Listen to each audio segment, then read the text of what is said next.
Hello, I'm the Arizona Silverback, and we're going to talk about the most dangerous role in the gym. So, let's talk about it.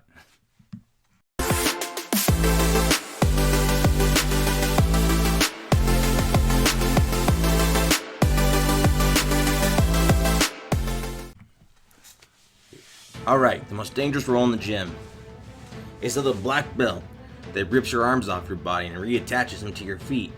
So now you walk around as a foot pedal leg thing. No. The brown belt, who is merciless and just wrist lock you and doesn't care. He just leaves you there when he's done and doesn't have much to say. No.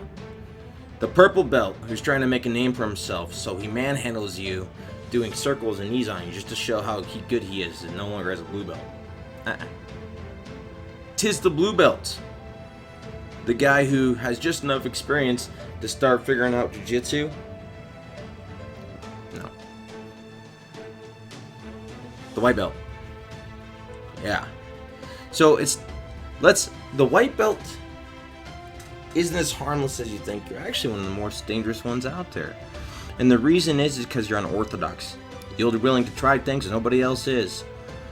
Upper belts, when we roll, usually it's a good technical roll. I've rolled with some that don't. And you kind of know what to expect. So rolling with the black belt, I don't know what he will do. I know that the things that he will do will be jiu-jitsu. And jiu-jitsu versus jiu-jitsu, I know. Like, I can handle that. However, when we're talking about an unknown, you have a person who's going to be trying things. And you know what? That's really cool. I like rolling with white belts because the things that they do aren't necessarily orthodox things to do. But that's also where a little bit of the danger lies. First off, they're going to try things that are sometimes high risk. They're going to do things that could potentially lead to injury. And some of those things would be like to grab your lapels and leap over you going head first into the mat. Jumping into a position where both their knees land on your face and you get black eyes. You know, they're willing to try stuff they don't know. And usually I'll let them like kind of go and learn. I actually had a student once. He fought under me in the cage. And when he first started, he's looking at me. He lays to his side and we're unattached, so he just fell to the floor and he started barrel rolling at me. To my disbelief, I had no idea what he was doing. So I just watched him roll right into me, and when he rolled into me, the way I was standing, he steamrolled my ankle and sprained it. Of course I didn't tap, but I started jumping around. What are you doing? And I jumped on top of him and mauled him like a bear. But just random stupid things like that, I've always thought it was kind of funny and got a kick out of it. But it makes you dangerous because you're unknown. I think a 2 to 4 stripe white belt is the best kind of like area because you know enough to kind of be figuring out what's going on now. And you're dangerous enough to try random stuff that might or might not work.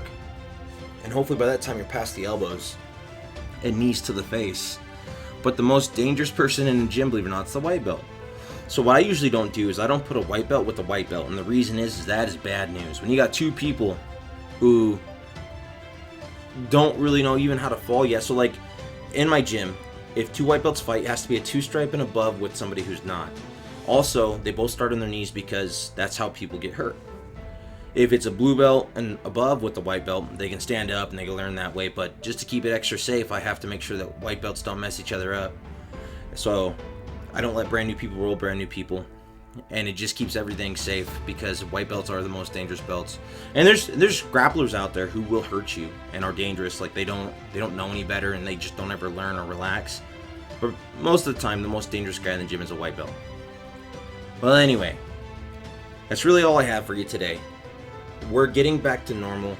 A lot of you guys have been really cool and supportive and kind of accepting. I going through some health stuff and with my heart, I have a heart problem and it's not looking too good, but I haven't given up hope, and we'll see kind of what happens. There's probably gonna be days, if we're gonna be doing some tests this Friday, so I don't know if there'll be a Friday video, but when we do these tests I'll know a little bit more, and then I might have to leave town for specialty things and we'll go from there.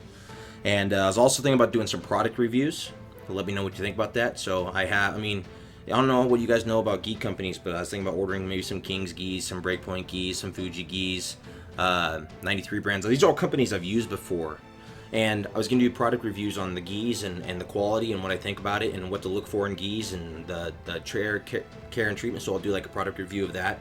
And I'll do like the finger tape, the backpacks, the fanny packs, which are super cool and in right now. You should get one.